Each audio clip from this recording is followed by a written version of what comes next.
Hello student, welcome to my channel sermon lecturer. आज मैं आपको बताऊंगा जो आपका क्लास 10 मैथ है, पूरे अध्याय का फार्मूला एक ही वीडियो में। आपकी क्लास 10th मैथ के जितने भी फार्मूला हैं हम इसी वीडियो में देखने वाले हैं। ये वीडियो बहुत ज्यादा इंपॉर्टेंट है क्योंकि मैथ का फार्मूला अगर आपको नहीं याद है तो आप मैथ में 10 नंबर भी नहीं ला सकते हो, क्योंकि अगर आपको फार्मूला याद है तभी आप मैथ के जो क्वेश्चंस हैं उसे सॉल्व कर पाओगे। ठीक है, जो फार्मूला मैं बताने वाला हूं वो सारे फार्मूला आप नोट कर लो, याद कर लो। मैं आपको चैप्टर वाइज बताने वाला हूं, जैसे पहले चैप्टर का फार्मूला जितना भी है, दूसरे चैप्टर का, तीसरे चैप्टर का, सारे का। ये वीडियो बहुत ज्यादा इंपॉर्टेंट है, वीडियो को लाइक कर देना। ठीक है, सबसे पहले आप देखो, हमारा पहला चैप्टर जो मैथ का है वास्तविक संख्याएं। वास्तविक संख्याएं में एक सबसे ज्यादा इंपॉर्टेंट फार्मूला है, वो है भाज्य, यानी कि भाज्य ए। ठीक है, इसको डिनोट किया गया है भाज्य बराबर भाजक गुणे भागफल प्लस शेषफल, और इन सारों को एक प्रतीक के रूप में लिखा गया है ए बराबर वी क्यू प्लस आर। ठीक है, ए बराबर वी क्यू प्लस आर, ये एक फार्मूला है, याद रखना, ए बराबर वी क्यू प्लस आर। ठीक है, ये हमारे पहले चैप्टर का पहला फार्मूला है जो आपको याद रखना है, कभी भी भूलना नहीं है, क्योंकि इससे रिलेटेड आपके क्वेश्चंस बोर्ड परीक्षा में पूछे जाते हैं, यूक्लिड विभाजन प्रमेयिका वाला क्वेश्चन। ठीक है, दूसरा क्वेश्चन आपका जो है फार्मूला, दो संख्याओं का गुणनफल, जो दो संख्याओं का गुणनफल वो बराबर होता है एचसीएफ इंटू एलसीएम। इससे हम एचसीएफ ज्ञात कर सकते हैं, अगर एलसीएम दिया हो या एलसीएम दिया हो एचसीएफ ज्ञात कर सकते हैं। ठीक है, दो संख्याओं का आप गुणनफल करो और एचसीएफ अगर दिया है तो इसके नीचे कर दो, एलसीएम ज्ञात हो जाएगा। यहां आप नीचे इसके इधर गुणा में इधर भाग में हो जाएगा। ये हमारा दूसरा फार्मूला है। ये दोनों फार्मूला आपको याद रखना है पहले चैप्टर के लिए। ठीक है, ये बहुत ज्यादा इंपॉर्टेंट दोनों फार्मूला है। ठीक है, ये आपके जो दूसरा चैप्टर है बहुपद, इसमें जितने भी फार्मूला हैं आपको चैप्टर नंबर 4 में वही फार्मूला मिलेंगे जो आपका द्विघात समीकरण है। ठीक है, उसमें भी यही फार्मूलाज हैं, तो इसीलिए इस चैप्टर का फार्मूला जानना बहुत ज्यादा जरूरी है, इसलिए ध्यान से देखना। ठीक है, इसका पहला फार्मूला है शून्यकों का योग, जो शून्यकों का योग है, और शून्यक को अल्फा प्लस बीटा कहा गया है। इनको अल्फा और बीटा का नाम दिया गया है जो शून्यक है, और इन दोनों को जोड़ा जाए। ठीक है, शून्यकों का योग वो बराबर होता है माइनस वी अपान ये। ठीक है, माइनस वी अपान ये, जो आपका माइनस वी है और अपान ये है। ठीक है, या फिर आप इसे लिख सकते हो, ये आपका माइनस वी अपान ये है। ठीक है, तो माइनस वी जो है वो एक्स का गुणांक है। क्या है? एक्स का गुणांक। ठीक है, जो x का गुणांक है, जो आपका समीकरण दिया रहता है, और यहां आगे माइनस लगा देना, और यहां जो a है ये x स्क्वायर का गुणांक है। ठीक है, इसको आप ऐसे भी लिख सकते हो। ठीक है, याद रखना, बहुत सिंपल सा क्वेश्चन है। जैसे मैं आपको एक समीकरण के द्वारा समझाता हूं। ठीक है, जैसे आपका यहां समीकरण है, एक पेज में समझो, जैसे आपका एक समीकरण है यहां 2x square minus x and minus 1। तो ये जो x स्क्वायर का ये गुणांक है 2, और x का गुणांक 1 है, अगर कुछ ना हो तो 1 माना जाता है, वही गुणांक यहां रखना है। x का गुणांक यहां जो x है इसका गुणांक 1 है, और x स्क्वायर का गुणांक 2 है। ठीक है, ये हमारा है शून्यकों का योग, और शून्यकों का गुणनफल जो होता है वो होता है शून्यकों का गुणनफल अल्फा इंटू बीटा, वो सी अपान ये, और सी इसमें क्या है? सी आपका जो ये 1 है, 1 सी यानी कि अचर पद, तो इसको हम लिख सकते हैं अचर पद, जो आपका अचर पद है, और बटे ए आपका क्या है? वही एक्स स्क्वायर का गुणांक, एक्स स्क्वायर का गुणांक। थोड़ा सा चेंजेस है दोनों में बस, और सारी चीजें वही हैं। इसको आप दो तरीके से लिख सकते हो, चाहे शून्यकों का गुणनफल सी अपान ये, इसे लिखा जा सकता है अचर पद बटे एक्स स्क्वायर का गुणांक। अगर आपको शून्यक दिए हुए हों और उससे आपको क्या बनाना हो, एक समीकरण बनाना हो, तो ये फार्मूला अप्लाई करना है। एक द्विघात बहुपद जिनके शून्यक जो हैं अल्फा और बीटा हो, तो पी एक्स जो होता है x square minus alpha plus beta x plus alpha into beta, यहां से एक समीकरण बना सकते हो। अगर आपका योग दिया हो तो यहां आप लिख दो योग, और यहां गुणनफल, आपका एक समीकरण बन जाएगा। ये है आपके दूसरे चैप्टर के जितने भी इंपॉर्टेंट फार्मूला हैं, और यही फार्मूला अभी आपको चौथे चैप्टर में देखने को मिलेगा जो आपका द्विघात समीकरण है। ठीक है, चलो हम लोग देखते हैं अगला। अगला जो हमारा चैप्टर है दो चर वाले रैखिक समीकरण युग्म। ठीक है, बहुत सारे राज्यों में जो है कोई ना कोई चैप्टर कट कर दिया गया है, कहीं कहीं बहुपद कट कर दिया गया है, बहुपद चैप्टर। तो आप लोग बहुपद चैप्टर नहीं पढ़ोगे तो द्विघात समीकरण नहीं समझ में आएगा, उसके फार्मूलाज भी आपको सेम मिलेंगे। तो आपको सारे चैप्टर्स पढ़ना है जो आपके पुराने के हिसाब से है। ठीक है, बहुत सारे राज्यों में जो आपका समांतर श्रेणी वाला चैप्टर कट कर दिया गया है, तो आप सभी चैप्टर का फार्मूला याद रखो क्योंकि फार्मूला आपको बहुत ज्यादा काम आएगा। ठीक है, ये हमारा दो चर वाले रैखिक समीकरण युग्म में ये फार्मूला है, इसको आपको याद रखना है। जैसे a1 बटे a2 is not equal to v1 upon v2, ये इसके बराबर ना हो। ठीक है, तो ये आपका प्रतिच्छेदी रेखाएं होंगी, प्रतिच्छेदी और केवल एक हल अद्वितीय, केवल एक हल अद्वितीय, और निकाय जो होगा वो संगत होगा। संगत या संगत कहा नहीं जाता तो संगत होगा। यहां आपका दूसरा है a1 बटे a2 इक्वल टू v1 बटे v2 equal to c1 upon c2, तो ये संपाती रेखाएं होंगी और अनंत हल होंगी। अनंत हल इसको हल करने की जरूरत नहीं है। और यहाँ निकाय जो होगा संगत है लेकिन निर्भर है। ठीक है, यहाँ a1 upon a2 equal to v1 upon v2 is not equal to c1 upon c2, तो ये आपका समांतर रेखाएं होंगी और कोई हल नहीं होगा, निकाय असंगत है, कोई हल नहीं है, निकाय असंगत है। तो ये याद रखना, ये सारी चीजें। जैसे आपको कहता है कि समांतर रेखाएं तो आपको ये फार्मूला अप्लाई करना है, संपाती रेखाएं कहे तो आपको ये फार्मूला अप्लाई करना है। ये बहुत ज्यादा इंपॉर्टेंट है फार्मूला आपके चैप्टर के लिए दो चर वाले रैखिक समीकरण युग्म से। और एक पूछा जाता है वज्र गुणनखंड विधि वाला जो क्वेश्चंस है, वज्र गुणनखंड विधि वाला क्वेश्चंस, तो आपको इस फार्मूले पर रखना है कि x upon v1 and into c2 minus v2 into c1 और बराबर है y बटे c1 into a2 and minus c2 into a1 और अपान 1 अपान a1 and v2 minus a2 v1। ये आपका है। अगर वज्र गुणनखंड वाला आपको सवाल लगाने हैं तो ये फार्मूला अप्लाई करो, आपको x की y की सारी चीजें मिल जाएगी एक समीकरण टाइप का। ठीक है, तो ये हमारा दो चर वाले रैखिक समीकरण युग्म में से फार्मूलाज हैं जो आपको याद रखने हैं। ठीक है, जो चैप्टर आपके राज्य में कट चुका है उसे आप छोड़ भी सकते हो, कोई दिक्कत नहीं है। यहाँ अगला देखो द्विघात समीकरण जो आपकी चैप्टर नंबर 4 है। यहाँ पहला जो आपका फार्मूला है वो विविक्तर का सूत्र। विविक्तर का सूत्र बहुत ज्यादा इंपॉर्टेंट है क्योंकि यहाँ से आपको बहुत सारी चीजें सवाल से मिलते हैं। डी जो होता है वो बराबर होता है v स्क्वायर माइनस 4ac, ये है विविक्तर का सूत्र। b स्क्वायर माइनस 4ac, ये d बराबर होता है d बराबर v स्क्वायर माइनस 4ac। और दूसरा जो हमारा है वो श्रीधराचार्य द्वारा द्विघात समीकरण का हल। देखो जब फैक्टर नहीं बनता, जैसे फैक्टर बनाया जाता है जोड़ने घटाने पर इतना, गुणा करने पर इतना, इस टाइप के क्वेश्चन नहीं बनता तो फिर आपको x की वैल्यू इस सूत्र के द्वारा मिलेगा। ठीक है, वो सूत्र है minus v plus minus under root v square minus 4ac upon 2a। ठीक है, ये सूत्र बहुत ज्यादा इंपॉर्टेंट है, आपको याद भी रखने हैं, भूलना नहीं है, आपके बोर्ड एग्जाम के लिए बहुत ज्यादा इंपॉर्टेंट है, इस पर क्वेश्चंस पूछे जाते हैं। ठीक है, तीसरा चैप्टर जो हमारा वो है मूलों का योग। मूलों का योग जो है अल्फा प्लस बीटा और वो बराबर है माइनस वी अपान ए। ठीक है, माइनस वी अपान ए, जो अल्फा प्लस बीटा, ये देखो मूलों का योग वही चीज है ना, ये देखो वही चीज इसमें भी आ गया। ये जो आपका शून्यकों का योग यहाँ मूलों का योग लिख दिया गया है माइनस वी अपान ए, माइनस वी अपान ए, वही सारी चीजें आई हैं। ठीक है, यहाँ देखो मूलों का गुणनफल अल्फा, जो गुणनफल है तो अल्फा इंटू बीटा कर लो, ये आप कर लो अल्फा इंटू बीटा। ठीक है, ये बराबर है सी अपान ए, तो वही बात है ना, ये अल्फा इंटू बीटा कर लेना, कोई दिक्कत नहीं है, अल्फा इंटू बीटा। ठीक है, तो ये माइनस सी अपान ए, तो ये है हमारा द्विघात समीकरण का फार्मूलाज। इतने सारे फार्मूला आपको इसमें याद रखना पड़ेगा क्योंकि ये सारे बहुत ज्यादा इंपॉर्टेंट फार्मूला हैं। तो यहां तक आई होप कि आपको समझ में आ गया होगा कि कौन कौन सा फार्मूला याद करना है। फिर समांतर श्रेणी से फार्मूला देखो, जिस राज्य में नहीं है नहीं भी याद कर सकते हो क्योंकि कोई दिक्कत नहीं है, लेकिन अगर आप याद करे रहोगे तो ये आगे चलकर आपको काम आएगा ये फार्मूला। ठीक है, यहां पहला देखो जो nवां पद का मान, nवां पद का मान अगर आपको ज्ञात करना है तो ये है an बराबर a plus n minus 1 into D.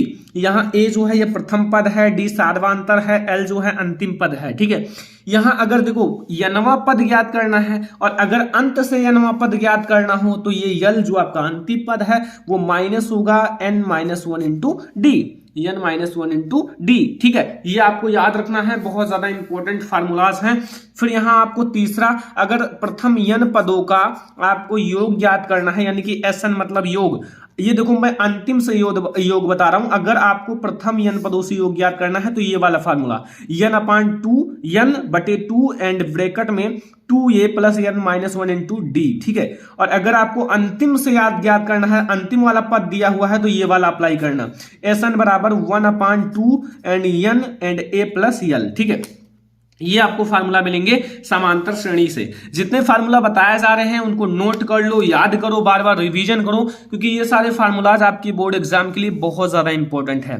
Chapter 6 जो आपका है उसका फार्मूला है फर्स्ट। देखो इसमें आपका कोई फार्मूला नहीं है, इसमें दो इंपॉर्टेंट डेरिवेशन है, या फिर इसे कह सकते हो आपको थ्योरम है, जो आपकी थेल्स प्रमेय और पाइथागोरस प्रमेय। ये दोनों आप याद रखना, थेल्स प्रमेय और पाइथागोरस प्रमेय, जिनका सूत्र होता है AD/dV बराबर होता है AE/EC, और इसका होता है कर्ण स्क्वायर बराबर लंब स्क्वायर प्लस आधार स्क्वायर। ये फार्मूला आपको याद होना चाहिए। ये फार्मूला आपके बोर्ड एग्जाम में डेरिवेशन करने के लिए आता है, मतलब थ्योरम सिद्ध करने के लिए आता है कि सिद्ध कीजिए कर्ण स्क्वायर बराबर होता है लंब स्क्वायर प्लस आधार स्क्वायर। तो पाइथागोरस प्रमेय और थेल्स प्रमेय आपको याद करके ही बोर्ड एग्जाम में जाना है। यहां से आपको एक ना एक जरूर देखने को मिलेगा, और इसमें से 70% इसका चांस है कि ये देखने को मिलेगा, 30% इसका चांस है, ज्यादा पाइथागोरस प्रमेय का चांस है। ठीक है, अब आपका निर्देशांक ज्योमेट्री में से फार्मूला आ चुके हैं। जो निर्देशांक ज्योमेट्री है, यहां अगर दो बिंदुओं के बीच की दूरी ज्ञात करना है, जैसे दो बिंदुओं के बीच की दूरी, तो आपको d बराबर लिखना है √x1 माइनस x2 का square and plus y1 minus y2 का स्क्वायर। ये हमारा है दो बिंदुओं के बीच की दूरी, जो आपके निर्देशांक दिए होते हैं। ठीक है, सारे आपको फार्मूला याद रखने हैं। अगर आपको फार्मूला नहीं याद है तो फिर मैथ में आप नंबर नहीं ला पाओगे ज्यादा, ये याद रखना, बहुत ज्यादा इंपॉर्टेंट बात है। ठीक है, क्योंकि मैथ में अगर फार्मूला नहीं याद है तो क्वेश्चन कैसे लगाओगे? इतने बड़े फार्मूला हैं, आप इस पर क्वेश्चन कैसे लगाओगे अगर आपको फार्मूला नहीं याद है? लिखा हुआ है दो बिंदुओं x1, y1 तथा x2, y2 को m1 अनुपात m2 के अंतः अनुपात में विभाजित करने वाले बिंदु के निर्देशांक। यहां निर्देशांक पूछ रहा है, तो देखो m1 into x2 plus m2 x1 बट्टे m1 प्लस m2, और यहां जहां आपका x2 है वहां y2 कर दो, जैसे m1 y2 plus m2 y1 and बटे में m1 प्लस m2। तो ये फार्मूला आपको याद करना है, याद कर लेना है। ठीक है, अगर आपको दो बिंदुओं x, y1 तथा x2, y2 को आपको m1 का अनुपात m2 के अंतः अनुपात में विभाजित करने वाले बिंदुओं का निर्देशांक ज्ञात करना हो, तो ये आपका दूसरा फार्मूला है आपका निर्देशांक ज्योमेट्री का। अगला फार्मूला चलो देखते हैं। तीसरा नंबर फार्मूला इस चैप्टर का देखो, जो तीसरा नंबर फार्मूला आपको याद रखना है कि दो बिंदुओं के मध्य बिंदु का निर्देशांक। अगर आपको दो बिंदु दिया हुआ है और उनके मध्य बिंदु का निर्देशांक ज्ञात करना है, तो ये फार्मूला लगाना है x1 प्लस x2 बटे 2, ठीक है, एंड y1 प्लस y2 बटे में 2। ठीक है, ये वाला फार्मूला अप्लाई करना है, आपका आसानी से लग जाएगा। x1 की वैल्यू रखो, x2 की वैल्यू रखो और बटे 2 कर दो, y1 की वैल्यू रखो, y2 की वैल्यू रखो, बटे में 2 कर दो। काफी आसान क्वेश्चन होता है। देखो अगर आपको फार्मूला पता है, अब आपका दिया हुआ है x1 की वैल्यू 2 एंड x2 की वैल्यू आपको दिया हुआ है 3 बटे में 2 बराबर 5 बटे 2, तो ऐसे आप ज्ञात कर सकते हो ना, तुरंत ज्ञात कर सकते हो अगर आपको फार्मूला पता है तो। अगर यही फार्मूला नहीं पता है दो बिंदुओं के मध्य बिंदु का निर्देशांक, तो आप कैसे इसे ज्ञात करोगे? नहीं ज्ञात कर पाओगे। यहां 4 नंबर देखो, त्रिभुज के केंद्रक का निर्देशांक। अगर आपको त्रिभुज के केंद्रक का निर्देशांक ज्ञात करना है तो x1 plus x2 plus x3 बटे में 3 करना है। ठीक है, एंड फिर आपको y1 plus y2 plus y3 बटे में 3 करना है, आपका ये भी ज्ञात हो जाएगा। ये है आपका अगर त्रिभुज के केंद्रक का निर्देशांक ज्ञात करना हो तो। ठीक है, और ये फार्मूला सबसे ज्यादा इंपॉर्टेंट है, त्रिभुज ABC का क्षेत्रफल। अगर आपको किसी त्रिभुज का क्षेत्रफल ज्ञात करना है, और ऐसे टाइप के क्वेश्चन आपके बहुत ज्यादा आते हैं, इसलिए मैं आपको इसको बता देता हूं। ठीक है, यहां देखो 1/2, ठीक है, फिर ब्रैकेट लगाना है x1, ठीक है, फिर ब्रैकेट लगाना है y2 माइनस y3, फिर आपको बंद कर देना है छोटा ब्रैकेट, फिर प्लस x2, फिर छोटा bracket y3 minus y1 plus x3, फिर ब्रैकेट लगाना है y1 माइनस y2 एंड फिर ब्रैकेट बंद, बड़ा ब्रैकेट बंद। देखो इसको कैसे याद करना है, देखो x1 यानी कि यहाँ 1 है, y2 है एंड y3 है, 100 23 हो गया। और यहाँ x2 यानी कि 2 एंड y3 3 एंड y1 231, ठीक है। एंड यहाँ देखो x3 यानी कि y1 एंड y2 312। तो अगर आप ऐसे याद रखते हो ये सारे x हैं, आगे की जितने भी चीजें हैं वो x हैं और पीछे के y हैं। 123, 231 एंड 312, अगर ये कोड याद रखते हो तो ये आपको आसानी से याद हो जाएगा। ये हमारा है फार्मूला जो कि निर्देशांक ज्योमेट्री का, इससे बाहर कोई भी फार्मूला नहीं है इस चैप्टर में। चलो अब हम लोग अगला चैप्टर देखते हैं। अगला चैप्टर जो हमारे लिए बहुत ज्यादा इंपॉर्टेंट चैप्टर है, जिसका है आपका त्रिकोणमिति तथा हाइट एंड डिस्टेंस। ये आपका चैप्टर नंबर 8 है, चैप्टर नंबर 9 है, ठीक है। इससे रिलेटेड फार्मूला आपके लिए बहुत ज्यादा इंपॉर्टेंट है, क्योंकि त्रिकोणमिति और ऊंचाई और दूरी से रिलेटेड बहुत सारे क्वेश्चंस बोर्ड परीक्षा में पूछे जाते हैं। ऊंचाई और दूरी से आपका एक लॉन्ग क्वेश्चन जरूर आता है, मैंने देखा है हर साल आता है। तो यहां आपको साइन थीटा याद रखना है लंब बटे कर्ण, कॉस थीटा याद रखना है आधार बटे कर्ण, टैन थीटा याद रखना है लंब बटे आधार, ठीक है। नहीं याद हो रहा है, आप एक कोड याद रखना, यल ये यल बटे के ये लाल बटे कक्का। देखो लंब बटे कर्ण ये हो गया आपका साइन, एंड ए से आधार बटे कर्ण ये है हमारा कॉस, और एल से लंब बटे आधार ये हमारा है टैन। बस हो गया लाल बटे का। अब इसी का आप उल्टा कर लो, जैसे साइन थीटा का उल्टा कॉसेक होता है, तो साइन थीटा बराबर लंब बटे कर्ण, तो कॉसेक थीटा बराबर होगा कर्ण बटे लंब।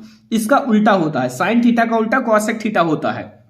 तो ये अगर लंब बटे कर्ण है तो ये कर्ण बटे लंब हो जाएगा। जैसे कॉस थीटा है आपका आधार बटे कर्ण, तो इसी का उल्टा सेक होता है, तो कर्ण बटे आधार हो जाएगा। जैसे आपका है यहाँ टैन थीटा लंब बटे आधार, तो कॉट थीटा होगा आधार बटे लंब। तो ये है आपको, ये बेसिक हैं जो आपको याद रहेगा, तभी आपको सारे फार्मूलाज याद रहेंगे। ये आपको इतना याद होना चाहिए 6 चीज का, कि आपका है क्या, साइन थीटा बराबर लंब बटे कर्ण, कॉस थीटा बराबर आधार बटे कर्ण, कॉसेक थीटा बराबर कर्ण बटे लंब। ये सारी चीजें आपको याद होना चाहिए, क्योंकि बोर्ड परीक्षा के लिए बहुत ज्यादा इंपॉर्टेंट है। अब आप देखो जो आपका 90 थीटा, जो आपका 90 माइनस थीटा कोणों में त्रिकोणमितीय अनुपात, जैसे आपका आता है साइन 90 माइनस थीटा बराबर होता है cos theta, sine 90 minus theta बराबर क्या होगा, कॉस थीटा, और सेक 90 माइनस थीटा बराबर cosec theta, sec 90 minus theta बराबर कॉसेक थीटा, और कॉस 90 माइनस थीटा बराबर sine theta, cos 90 minus theta बराबर साइन थीटा। देखो उल्टा है, अगर साइन 90 माइनस थीटा तो कॉस थीटा, और कॉस 90 माइनस थीटा बराबर साइन थीटा। अगर कॉट 90 माइनस थीटा होगा तो टैन थीटा होगा, ठीक है। एंड अगर टैन 90 माइनस थीटा होगा तो कॉट थीटा है, प्लस में है ये कोई नहीं, कॉट थीटा होगा। देखो सेम उल्टा है, अगर टैन 90 माइनस थीटा होगा तो कॉट थीटा होगा, कॉट 90 माइनस थीटा होगा तो टैन थीटा होगा, और कॉसेक 90 माइनस थीटा होगा तो सेक थीटा। अगर सेक 90 माइनस थीटा होगा तो कॉसेक थीटा। काफी आसान है, सेक कॉसेक कॉट टैन ऐसा आपको याद रखना है, ठीक है। ये आपका 90 माइनस थीटा के कोणों के लिए त्रिकोणमितीय अनुपात हैं। अगर आप याद रखोगे तो बोर्ड परीक्षा में ये सारी चीजें बहुत ज्यादा काम आने वाली हैं। अब सबसे ज्यादा इंपॉर्टेंट एक फार्मूला है जो आपको याद रखना है, ये देखो, ये बहुत ज्यादा इंपॉर्टेंट फार्मूला है। ये अगर आपको याद है तभी समझो कि आप त्रिकोणमिति में कुछ जानते हो, वरना कुछ नहीं जानते हो, ठीक है। यहां देखो मैंने लिखा क्या है, कोण एंड 0 डिग्री की वैल्यू, ठीक है, 30 डिग्री की वैल्यू, 45 डिग्री की वैल्यू, 60 डिग्री की वैल्यू, 90 डिग्री की वैल्यू, ठीक है, याद है। ये आपका लिखा हुआ है साइन, कॉस, टैन, कॉट, सेक, कॉसेक, ठीक है। और यहां मैं आपको एक जानकारी के लिए बता दूं कि साइन जो होता है वो कॉसेक का उल्टा होता है। देखो साइन कॉसेक का उल्टा होता है, कॉस जो होता है सेक का उल्टा होता है, टैन जो होता है कॉट का उल्टा होता है। अब देखो साइन थीटा का 0 डिग्री की वैल्यू 0 होती है, और साइन 30 डिग्री की वैल्यू 1/2 होता है, और साइन 45 डिग्री की वैल्यू 1/√2 होता है, और साइन 90 डिग्री की वैल्यू 60 डिग्री की वैल्यू √3/2 होता है, एंड आपका साइन 90 डिग्री की वैल्यू 1 होता है। सेम इसका उल्टा कर लो, जैसे एक 90 डिग्री का होगा तो कॉस में 0 डिग्री का होगा, और कॉस 30 डिग्री का वैल्यू होगा √3/2। इसका उल्टा आओ, जैसे ये इधर से गया तो इसको इधर से लाओ, और इसका 45 डिग्री का होगा 1/√2 कॉस का, और कॉस 60 डिग्री का होगा 1/2, एंड कॉस 90 डिग्री की वैल्यू होगी 0। याद है, कोई दिक्कत नहीं। टैन में क्या करना है, टैन में साइन को कॉस से भाग देना है, आ जाएगा। टैन 0 डिग्री की वैल्यू होती है 0, और टैन 30 डिग्री की वैल्यू होती है 1/√3, और टैन 45 डिग्री की वैल्यू होती है 1, एंड टैन 60 डिग्री की वैल्यू होती है √3, एंड टैन 90 डिग्री की वैल्यू होती है इनफाइनाइट। याद रखना, काफी ज्यादा इंपॉर्टेंट ये सारे हैं। अब आपको एक ट्रिक अपनाना है कि tan का उल्टा cot होता है तो 0 डिग्री का उल्टा होगा इनफाइनाइट, 1/√3 का उल्टा होगा √3, क्योंकि भाई 1/√3 अगर लिखा हुआ है तो इसको आपको √3 को ऊपर कर देना, एक को नीचे, तो √3 ही होगा ना, तो √3, और एक का उल्टा एक ही होगा, और √3 का उल्टा होगा 1/√3 एंड इनफाइनाइट का उल्टा होगा 0, 0 का उल्टा इनफाइनाइट, इनफाइनाइट का उल्टा 0, तो cot 0 डिग्री की वैल्यू इनफाइनाइट, cot 30 डिग्री की वैल्यू √3 एंड cos 45 डिग्री की वैल्यू 1 एंड cot 60 डिग्री की वैल्यू होता है 1/√3 एंड cot 90 डिग्री की वैल्यू होता है 0। याद आया?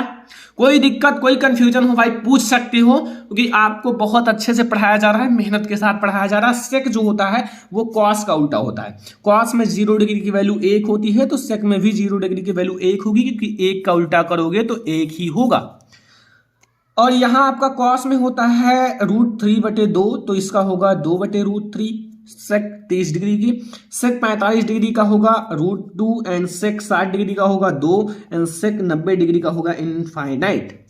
अब देखो कॉसेक 0 डिग्री की वैल्यू होती है इनफाइनाइट, ये साइन का उल्टा होता है, जो साइन है ना इसका उल्टा होता है, साइन 0 डिग्री की वैल्यू होती है 0, तो इसका इनफाइनाइट होगा, क्योंकि इनफाइनाइट का उल्टा 0 होता है, 0 का उल्टा इनफाइनाइट होता है। और 1/2 आपका साइन 30 डिग्री में है, तो कॉसेक 30 डिग्री में उल्टा 2 हो जाएगा, एंड आपका यहां क्या होगा, और ये जो आपका होगा ये √2 होगा, √2, क्योंकि आपको देखो यहां आपका 1/√2 लिखा हुआ है तो √2 होगा, और ये आपका होगा 2/√3, ए होगा 1।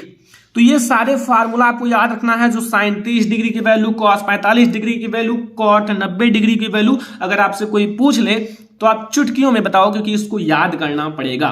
ठीक है, तो ये काफी आसान सा क्वेश्चन था जो कि आपको याद रखना है। अगर आप याद कर लोगे, जितना जल्दी याद कर लोगे उतने जल्दी आपको फार्मूलाज याद होते चले जाएंगे। अगर यही चीज आप देर करोगे तो फिर नहीं याद होंगे। ठीक है, अब आता है जो हमारा अगला चैप्टर। देखो आपका ये 2 चैप्टर है, वृत्त और रचनाएं, इसमें कोई फार्मूला नहीं है, इसमें आपको मतलब पटरी प्रकार इन सब का आवश्यकता पड़ेगा। ठीक है, आपके कई सारे थ्योरम दिए रहते हैं और आपको रचनाएं करना पड़ता है, रचना कीजिए दिया है, ये सारी चीजें। फिर आपका ये वाला चैप्टर जो आपका वृत्तों से संबंधित क्षेत्रफल, इसमें बहुत सारे फार्मूलाज हैं कि वृत्तों से संबंधित क्षेत्रफल, आपका चैप्टर नंबर 12 में बहुत सारे फार्मूलाज हैं। इससे ज्यादा आपको अगले चैप्टर में मिलेंगे। जैसे पहला वृत्त का व्यास, जो वृत्त का व्यास का फार्मूला होता है 2 × त्रिज्या r। ठीक है, यानी कि त्रिज्या की 2 गुनी होती है, और वृत्त की परिधि जो होता है वो 2πr होता है, इसका फार्मूला 2πr होता है, और वृत्त का क्षेत्रफल होगा πr²। ये सारी चीजें बेसिक हैं, ये सारी चीजें याद होना चाहिए, वरना फिर आप नहीं लगा पाओगे इसके क्वेश्चन। फिर आता है वृत्ताकार वलय का क्षेत्रफल। अगर वृत्ताकार वलय के क्षेत्रफल देखा जाए तो पाई, फिर r1 का स्क्वायर माइनस r2 का स्क्वायर, जहां आपका r1 जो है वह r2 क्रमशः y व अंतः वृत्त की त्रिज्याएं हैं। आपको y तथा अंतः वृत्त की त्रिज्याएं दी हुई हैं, तो ये आपको अप्लाई करना है। ठीक है, फिर इसी में आपका 5वां जो फार्मूला है वृत्त के त्रिज्यखंड का क्षेत्रफल। जो वृत्त का त्रिज्यखंड का क्षेत्रफल होता है वो a = θ/360 πr²। देखो यहाँ πr² जो आपका जानते हो, थीटा का वैल्यू कहूँ 30 डिग्री, कहीं 60 डिग्री, कहीं 90 डिग्री ऐसे दे देगा, और आपको वैल्यू निकालना होगा। अब आपका है वृत्त खंड का क्षेत्रफल, यह है त्रिज्यखंड का, ये वृत्त खंड का। ठीक है, यहां होगा r², फिर बड़ा ब्रैकेट पाई θ/360 माइनस साइन θ/2। ये है आपका वृत्त खंड का क्षेत्रफल। तो यहां तक तो आपको कोई कंफ्यूजन नहीं होगा, सारे क्षेत्रफल जो आपके सारे फार्मूलाज हैं याद हो गए होंगे। अब आप लोग ध्यान से देखो, आपका सबसे मेन चैप्टर आता है जिसमें तमाम फार्मूले हैं, बहुत सारे फार्मूलाज हैं जो आपको याद करके ही बोर्ड एग्जाम में एंट्री करना है, जो आपका है पृष्ठीय क्षेत्रफल और आयतन, चैप्टर नंबर 13। इससे आपसे बहुत सारे फार्मूला पूछे जाते हैं इस चैप्टर से। जैसे आपका घनाभ का आपको जैसे लंबाई है, चौड़ाई है और ऊंचाई है, इसको दर्शाया गया है L से लंबाई, V से चौड़ाई एंड H से ऊंचाई। ये आप याद रखना, जो जहां जहां जो चीजें लिखी हुई हैं, जैसे L लिखा होगा तो लंबाई होगा, B लिखा होगा तो चौड़ाई, और H लिखा होगा तो ऊंचाई। जैसे पहला घनाभ का कुल पृष्ठीय क्षेत्रफल, तो ये होता है 2 × ये आपका लंबाई गुणे चौड़ाई, चौड़ाई गुणे ऊंचाई, और ऊंचाई गुणे लंबाई, ये होगा वर्ग मात्रक। अगर क्षेत्रफल है तो वर्ग मात्रक इसका मात्रक होगा। दूसरा है घनाभ का आयतन। घनाभ का आयतन होता है लंबाई गुणे चौड़ाई गुणे ऊंचाई, ये होगा घन मात्रक। ठीक है, आयतन में घन होता है। तीसरा है घनाभ का विकर्ण, और घनाभ का विकर्ण जो होगा अंडर रूट यल, यानी कि आपका लंबाई का स्क्वायर प्लस चौड़ाई का स्क्वायर प्लस ऊंचाई का स्क्वायर, ये होगा मात्रक। तो ये होगा घनाभ का। ये तीन फार्मूला आपके घनाभ से रिलेटेड हैं। किससे हैं? घनाभ से रिलेटेड, जो आपको याद रखने हैं। घनाभ से रिलेटेड यही तीन फार्मूलाज हैं जो आपको याद रखने हैं। ठीक है, अगला हमारा घन। जो घन से रिलेटेड फार्मूलाज हैं वो है पहला घन का संपूर्ण पृष्ठीय क्षेत्रफल, और घन का संपूर्ण पृष्ठीय क्षेत्रफल का फार्मूला होता है 6a स्क्वायर वर्ग मात्रक। क्या होता है? 6a स्क्वायर वर्ग मात्रक। ये है जो आपकी भुजा है, ये क्या है? आपकी भुजा है। ठीक है, याद रहेगा ना? कोई दिक्कत कोई कंफ्यूजन हो तो भाई पूछ सकते हो, क्योंकि आप लोगों के लिए ही ये सारे फार्मूलाज बनाए जा रहे हैं, ताकि आप लोग हमेशा इन सारे फार्मूला को याद रखो, कभी भी भूलो मत। ठीक है, तो ये आपको याद हो गया पहला। दूसरा है घन का आयतन। जो घन का आयतन होता है वो क्या होता है? ठीक है, ये जो a है ये कोर की लंबाई है। यहाँ 6a क्यूब घन मात्रक होता है आयतन, और घन का विकर्ण होता है अंडर रूट 3a मात्रक। ठीक है, ये हमारा हो चुका है सारे जो घन वाले थे। ठीक है, अब हमारा है अगला लंबीय वेलन। जो वेलन होता है उसकी, तो वेलन में आपका पहला है आयतन। वेलन का आयतन, तो वेलन का आयतन होता है पाई आर स्क्वायर एच। क्या होता है? Pi r square H. आपको एच पता है ना? ऊंचाई है, आर त्रिज्या है, पाई आपका उसकी वैल्यू दी जाएगी। वक्र पृष्ठ, वक्र पृष्ठ होता है 2 पाई आर एच। यहाँ भी आपका एच ऊंचाई है, आर आपका त्रिज्या है। फिर आपका संपूर्ण पृष्ठ, संपूर्ण पृष्ठ होता है 2 पाई आर, फिर ब्रैकेट में एच प्लस आर, और सारी चीजें आपको पता है क्या क्या चीजें हैं। ठीक है, अगला देखो हमारा है शंकु। जो लंब वृत्तीय शंकु है। ठीक है, शंकु का आयतन, शंकु का आयतन होता है 1/3 पाई आर स्क्वायर एच। एच आपका ऊंचाई है, सारी चीजें वही दी जा रही हैं। ठीक है, कोई दिक्कत है नहीं, आपको याद रहेगा। ठीक है, यल आपका जहां हो, जैसे यल यहां है तो ये तिरछी ऊंचाई है। ठीक है, यल तो पता चल गया। यहां संपूर्ण पृष्ठ आपका है pi r l plus r, l plus r. जहां यल दिया हो ना, वो आप याद रखना कि आपका जो है तिरछी ऊंचाई है। ठीक है, फिर यहाँ वक्र पृष्ठ है पाई आर यल, एंड तिरछी ऊंचाई जो है एल, वो आपका होगा, अगर यल तिरछी ऊंचाई ज्ञात करना है तो वो r square plus h square. अगर आप आर स्क्वायर यानी कि आपका त्रिज्या का वर्ग करोगे और ऊंचाई का वर्ग करोगे, आपको मिल जाएगा। गोला, अब गोला और अर्धगोला। गोले का आयतन जो होता है वो 4/3 पाई आर क्यूब होगा, क्यूब। ठीक है, और गोले का संपूर्ण पृष्ठ होगा 4 पाई आर स्क्वायर। देखो, गोले का आयतन ये है और गोले का संपूर्ण पृष्ठ ये है 4 पाई आर स्क्वायर। और तीसरा जो है फार्मूला अर्धगोले का आयतन, अर्धगोले का आयतन होता है 2/3 पाई आर क्यूब। क्या होगा? 2/3 पाई आर क्यूब। ठीक है, अर्धगोला है। और 4 है अर्धगोले का संपूर्ण पृष्ठ, वो होगा 3 pi r square, 3 pi r square. ये होता है अर्धगोले का संपूर्ण पृष्ठ।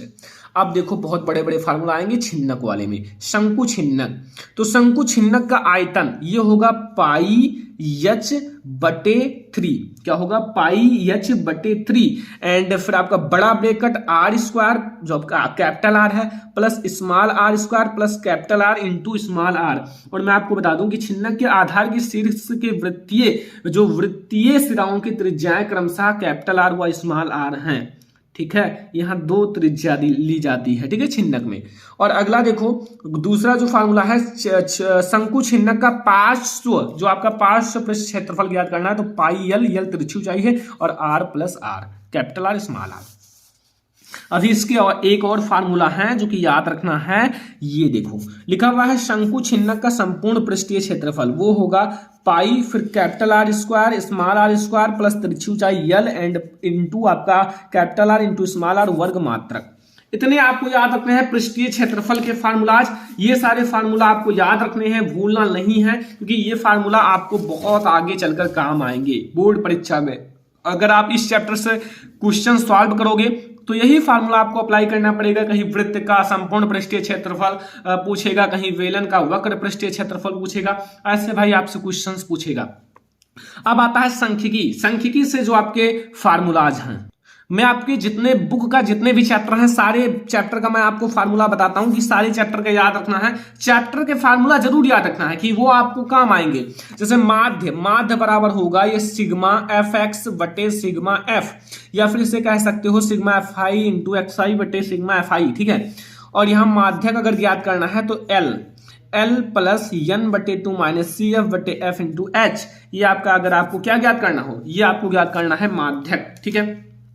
ये हमारा जो बहुलक का फार्मूला है ये है एल प्लस फिर आपका ब्रैकेट है एफ माइनस एफ वन बटे में 2f minus F one minus F two into H, जहां एल क्या है आपकी बहुलक की निम्न सीमा है एंड एफ जो है आपका है बहुलक की बारंबारता, और एफ एन जो है एफ वन वो है आपका बहुलक वर्ग की ठीक पहले वर्ग की बारंबारता, जो बहुलक वर्ग है उसके पहले की बारंबारता, और 2f जो है वो क्या है, जो आपका 2f वही आपका f का 2 से मल्टीप्लाई कर दिया गया है, एंड f1 वही है जो है, ठीक है, जो पहले मैंने यहां बताया है, एंड f2 है वो है बहुलक वर्ग के ठीक बाद में आने वाले वर्ग की बारंबारता।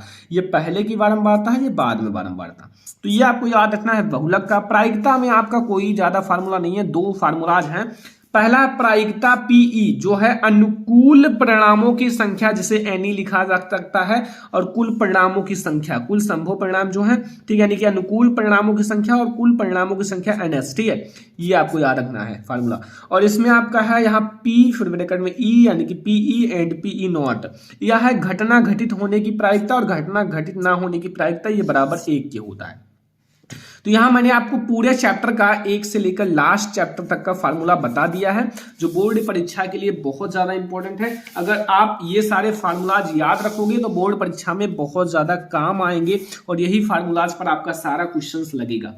ये वीडियो बहुत ज्यादा इंपॉर्टेंट था। अगर आपको ये वीडियो पसंद आया हो लाइक करना, शेयर करना, और अगर ऐसे ही आपको साइंस के भी फार्मूला चाहिए तो कमेंट करना, मैं आप लोगों को जरूर प्रोवाइड करूंगा। इस वीडियो को शेयर कर देना अपने फ्रेंड्स के साथ, चैनल पर नए हो सब्सक्राइब कर लेना, ठीक है। हम लोग मिलेंगे नेक्स्ट इंपॉर्टेंट वीडियो में, तब तक के लिए धन्यवाद।